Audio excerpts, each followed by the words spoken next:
Hey Gidlickins, what's kickins? Today is October the 11th, which in some countries is also National Coming Out Day. Every year, on the same day, National Coming Out Day is used as a way to raise awareness of LGBT people and to celebrate anyone who may be coming out into that community. Now, right away, some of you might be thinking, this doesn't really apply to me, or you might not have any interest in this stuff, which is fair enough, that's fine, but really, I wanted to take this video opportunity to help out not just those who might be coming out today, or are part of the LGBT community, but also to help out anybody who needs help, basically. If you're feeling down, if you feel like people are against you, if you feel hopeless or stuck, if you're harassed or bullied. I mean, according to my YouTube analytics, a significant amount of my audience is probably going through high school right now. So if you are being bullied or otherwise singled out for something that you can't change, if you feel lonely or really just in any way bad at all, I'm using this video and this day to let each of you know that you are important.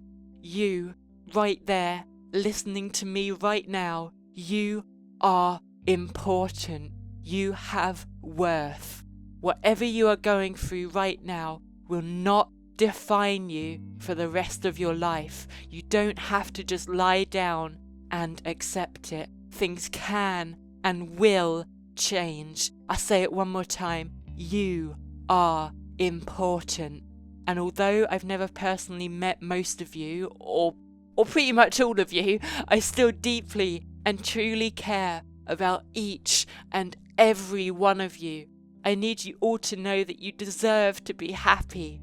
I know that I'm not really famous or anything. I'm not in a position of power or on TV. I don't have many tools to be able to spread this message effectively. All I really have is my YouTube channel, so I know realistically this video isn't going to reach as many people as I want it to, but I'm doing it anyway, because if just a handful of people hear this, if it helps in even the smallest possible way, then it's worth doing. Anything is worth doing to be able to help make people smile. In the video background today is a recording of myself playing Dr. Robotnik's Mean Bean Machine. I don't know why exactly, I just needed something to fill the video really. The most important thing is to listen to what I'm saying anyway. Now, it's no secret that I'm a lover of the ladies, or a baroness of the boobs, so I'm not using this day for myself. I've already come out about that months ago, years ago in some cases, so this isn't a coming out video or anything like that, but still, I hope that by talking about my own experiences with that for a bit, letting you know the things that I've gone through, where I am today, how bad situations can come and go just as easily as good ones, and how the things that happened to me years ago in high school are pretty much irrelevant to the things happening to me right now. If I can talk about all of that, and I know I'm just one person with one experience, but if I can offer a small bit of hope to someone that things really can get better, and maybe, just maybe, help put those beautiful smiles back on your faces, even if only for a little while, then it might just give you that little push in the right direction. And eventually, if you keep following that path, if you keep hanging on every day, you'll come out the other side and be able to smile all by yourself. Because really, that's why I started this whole YouTube thing. I just want to help people smile. So I really hope that what I'm saying will help you, but if it doesn't, just remember that there are so many other people out there that want to help you. Even if you don't know them yet, maybe you don't think my advice works for you, but you'll find someone, a friend or a therapist or anyone really, you'll find someone who can help in the way you need them to, just as long as you keep fighting and keep looking. I know that some people are scared of the idea of therapy, but the truth is so many people see therapists. It really isn't that uncommon. I can openly say that I go to therapy myself, and I go because it helps. It doesn't matter what anyone else thinks or might say. If it's helping me, I'm going to carry on doing it. This analogy is a bit cliche, but that's probably because it's true. If I had a physical problem, like a broken leg, but I didn't go to hospital because I thought people would find it weird or I didn't think people did that, I'd be in constant pain but not going to the place that would actually help me. So just because the problem isn't physical doesn't mean that it can't be helped in some way.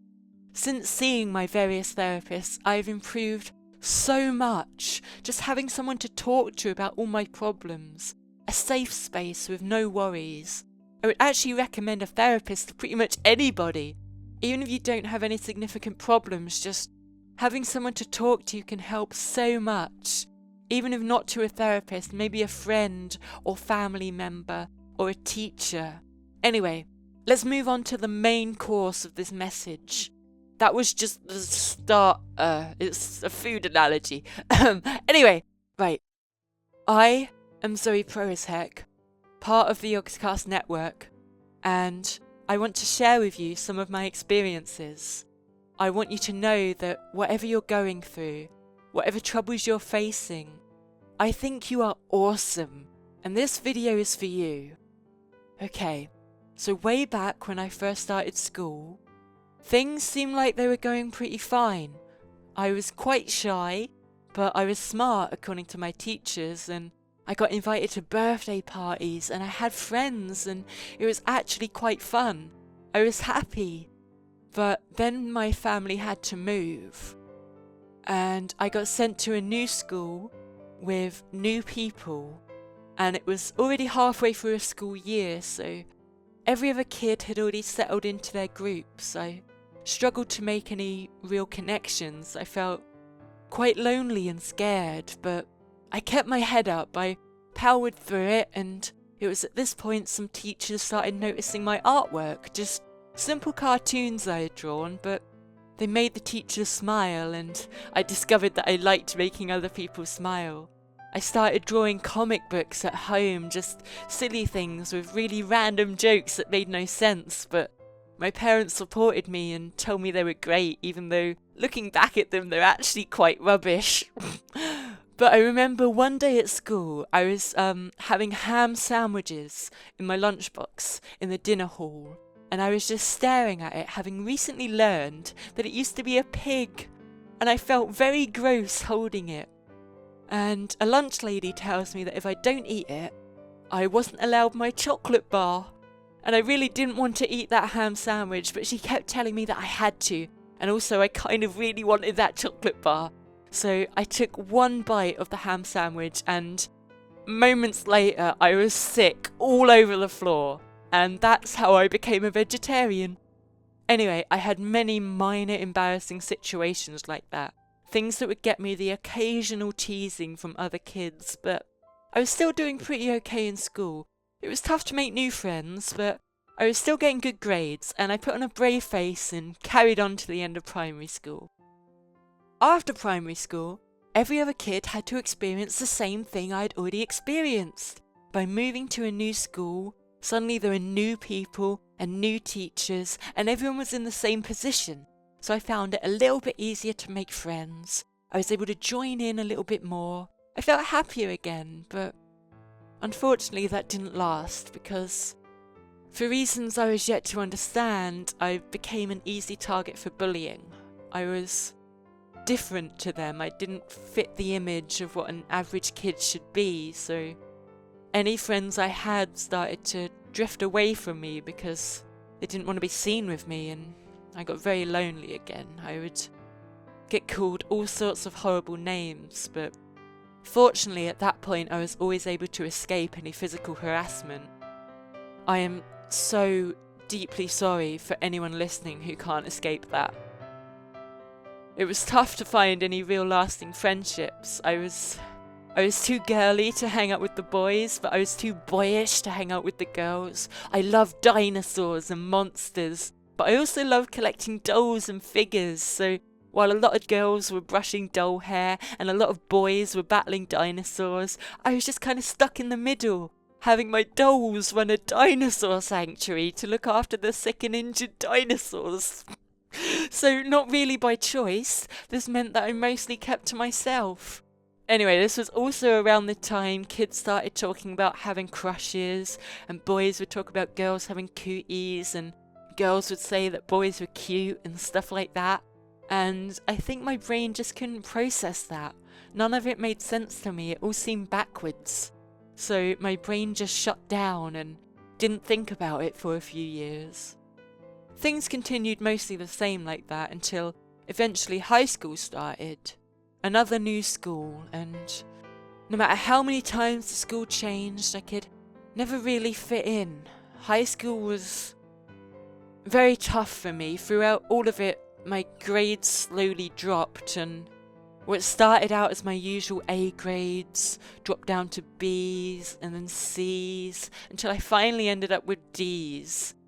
And the bullying carried on from both girls and boys. My loneliness carried on, and eventually, no matter how hard I tried, I just couldn't smile anymore. The bullying eventually reached physical harassment, and I ended up in hospital more than once. Life was very, very tough, but my parents did everything they could do to help. I remember one day I was walking home from school and some older girls started pushing me around, but just as they did, my mum rode up to us on her bike and shouted at them and made them walk away. It was like she was some kind of superhero flying down and arriving in the nick of time to save me. And it turns out she had been waiting outside the school, following me home, making sure I didn't get hurt, but she didn't want to tell me because she liked me believing that I was strong enough to walk home by myself. I still didn't understand why I was a target for bullying.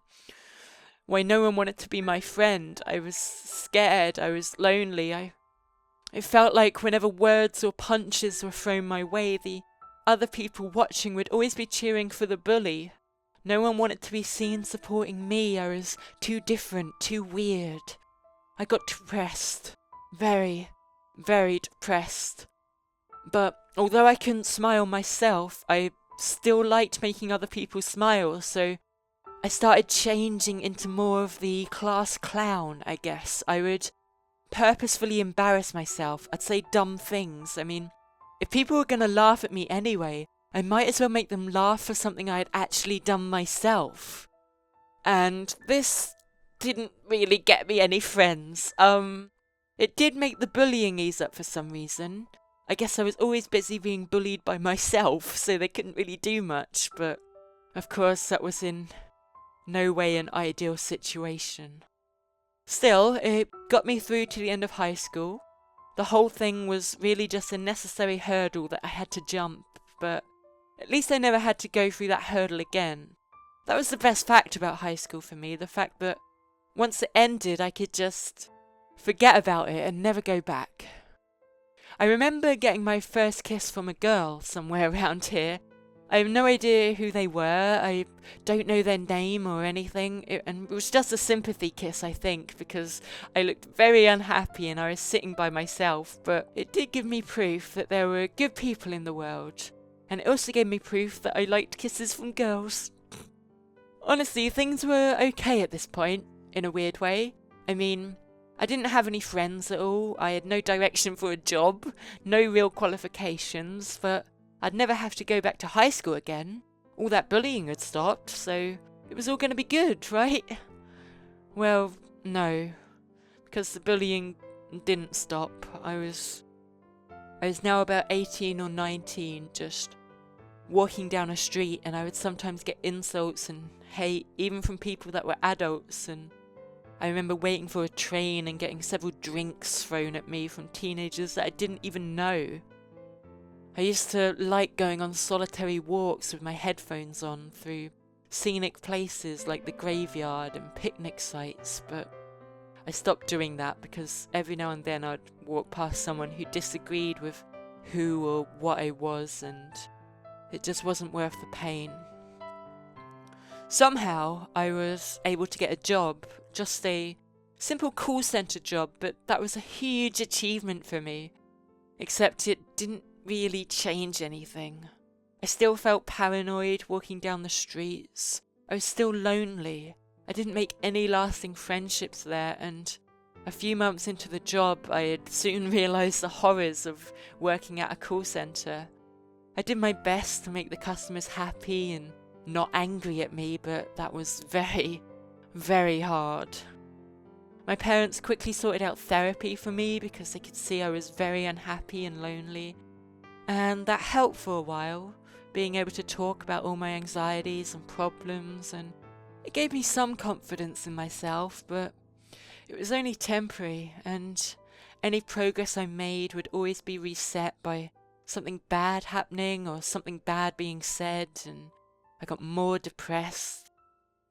Eventually I was performing too badly at work to keep my job, so I figured that was it.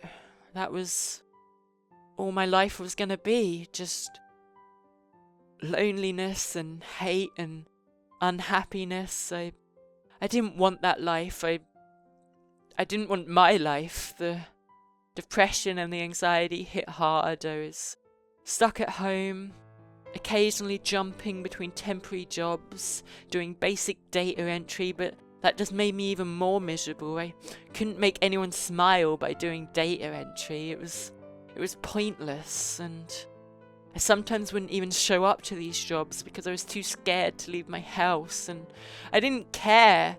I just wanted everything to stop. I had no friends, I had no life, I could rarely leave my bedroom. The world and its people hated me because of things that I couldn't change, and it annoyed me that I couldn't change them. I hated being different, I hated who I was. I just wanted to fit in. I was at the lowest, darkest point I had ever been. I had thoughts of suicide every day. I had nowhere to run to. I had no one to talk to, and I couldn't see any other way out.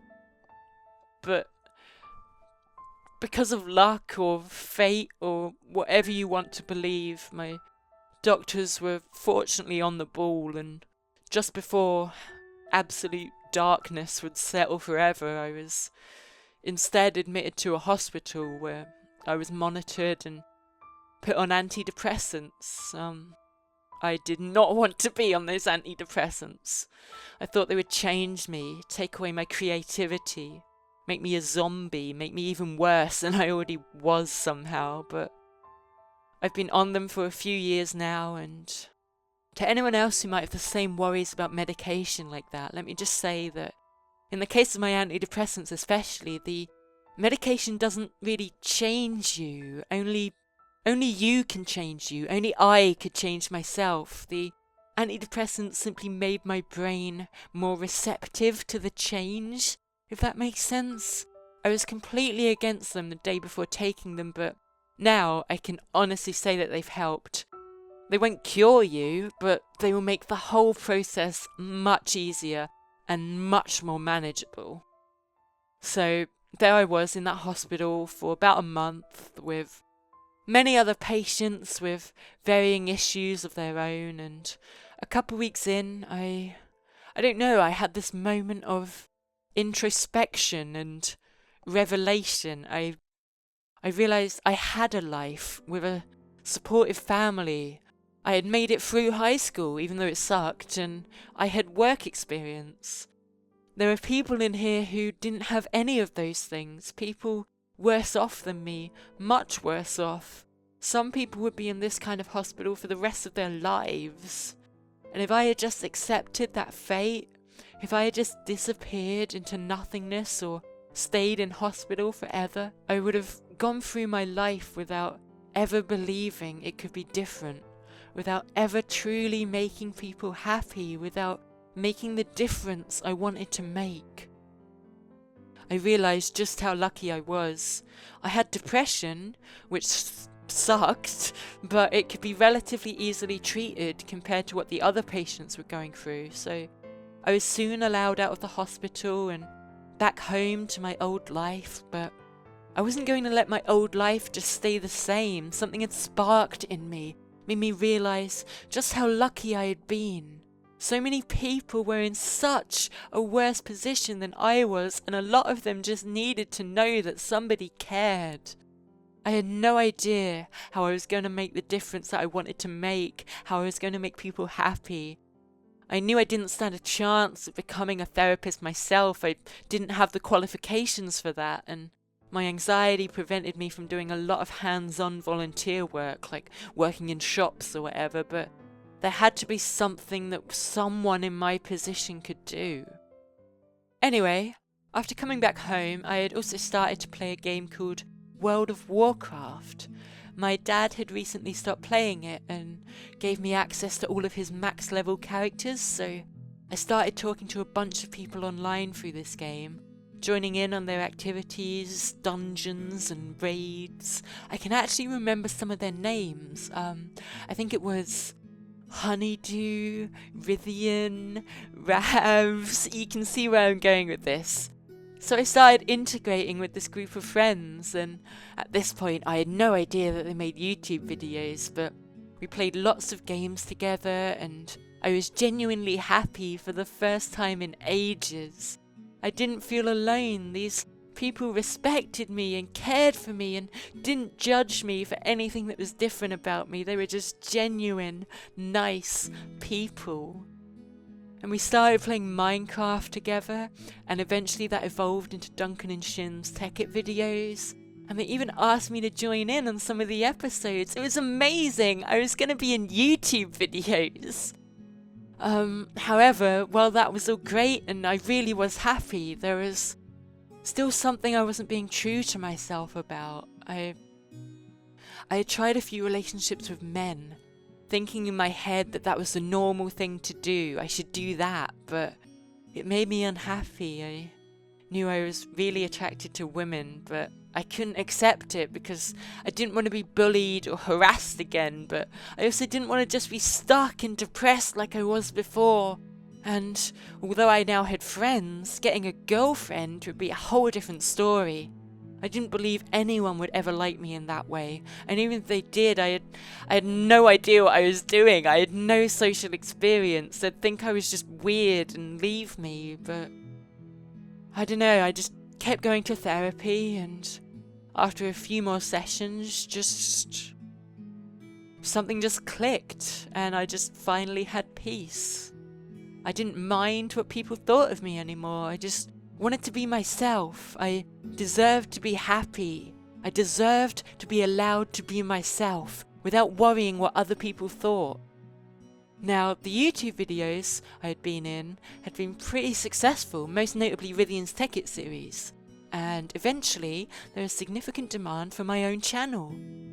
I started having an online presence, I started interacting with thousands of people, but I was hesitant because if I wasn't able to be true to myself, I couldn't be true to everyone else. It would always be holding my videos back.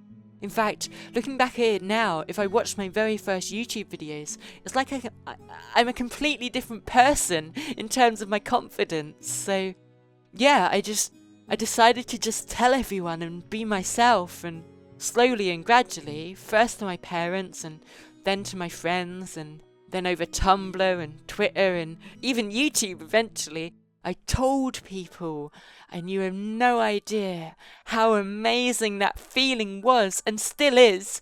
Literally hundreds of thousands of you supporting me, making me feel like I actually fit in, like I actually belonged somewhere. You guys, every single one of you, you have made me so happy, so accepted and so loved. You have no idea. I actually have a purpose and a reason to be alive, and there's hardly any hate. I mean, there's the odd YouTube trolls every now and then, but that's just completely overwhelmed by your kindness and your love, and it is seriously so amazing.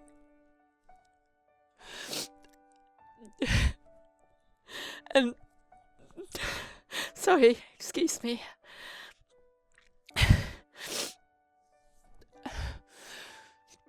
And the cherry on top is that I actually found that girlfriend that I dreamed of, something I never ever thought would be possible. And I'm still scared of messing it up every day, of not knowing what I'm doing, but she totally gets me, she understands, and she's so supportive, and I love her so much. Meeting someone as magical and amazing as my girlfriend is just beyond words.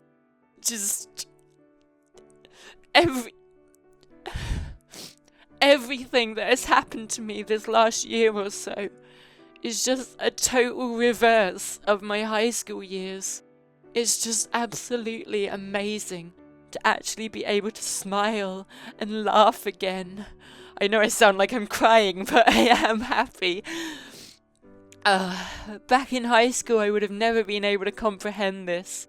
This is beyond my 15-year-old imagination. I mean, it's beyond my imagination now.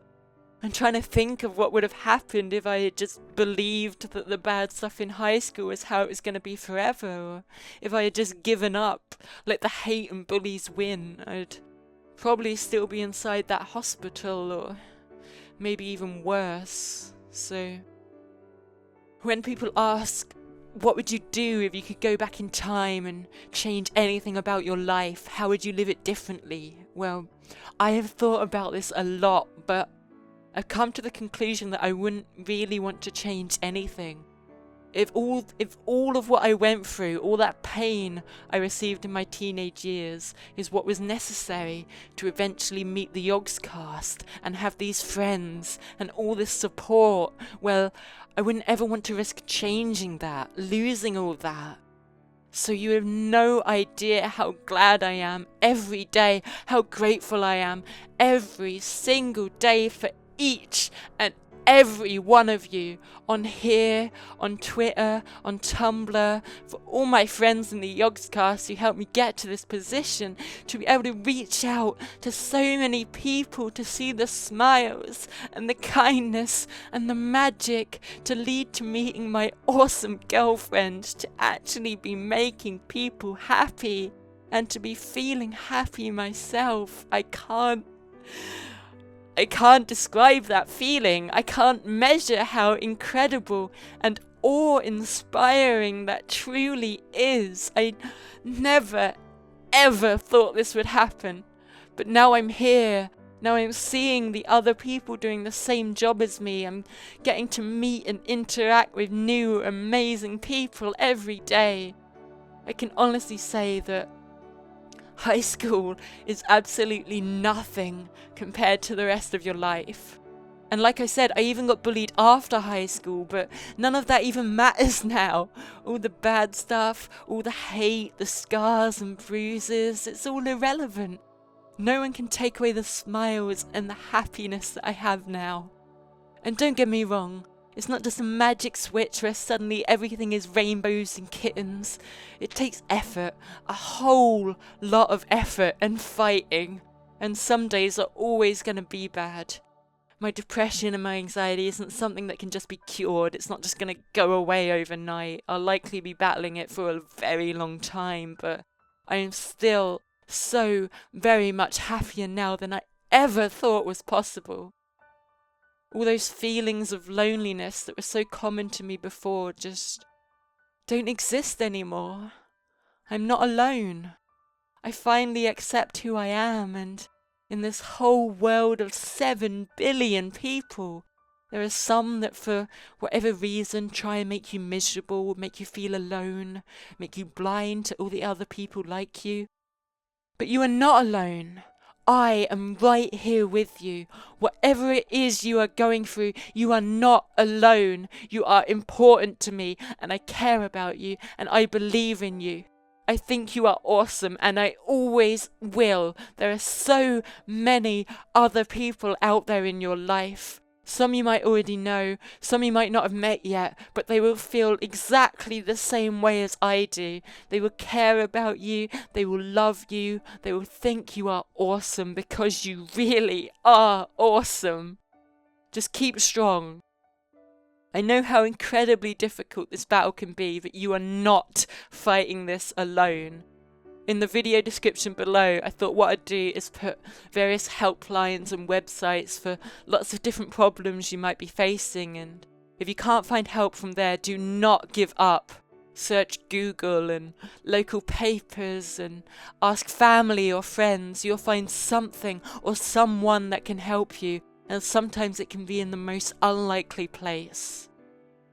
Anyway, I hope that I've helped you in some way, some little way at least. I just really needed you to know that you're important and that things get better. I hope by sharing my experience I can help you realize that whatever bad stuff happens in high school or really any part of your life, it does not define the rest of your life. It is your life. You can take control of it. You don't have to sit back and let others control it for you. You can keep fighting. You can keep staying strong. And I know you are strong. And I know you are awesome. Because you, listening to this right now, you have been able to put a smile on my face. And I am eternally grateful to you for that. I am so grateful for that. I thought it was only fair that I try and do the same thing for you. So just try and smile right now. Ignore whatever is going on in your life, just for a brief moment. Even if you don't think you have anything to smile about, just try and let out just a little smile right now. Go on. You look beautiful when you smile. Thanks for watching. And remember to keep on keeping on. So thank you once again. You are awesome.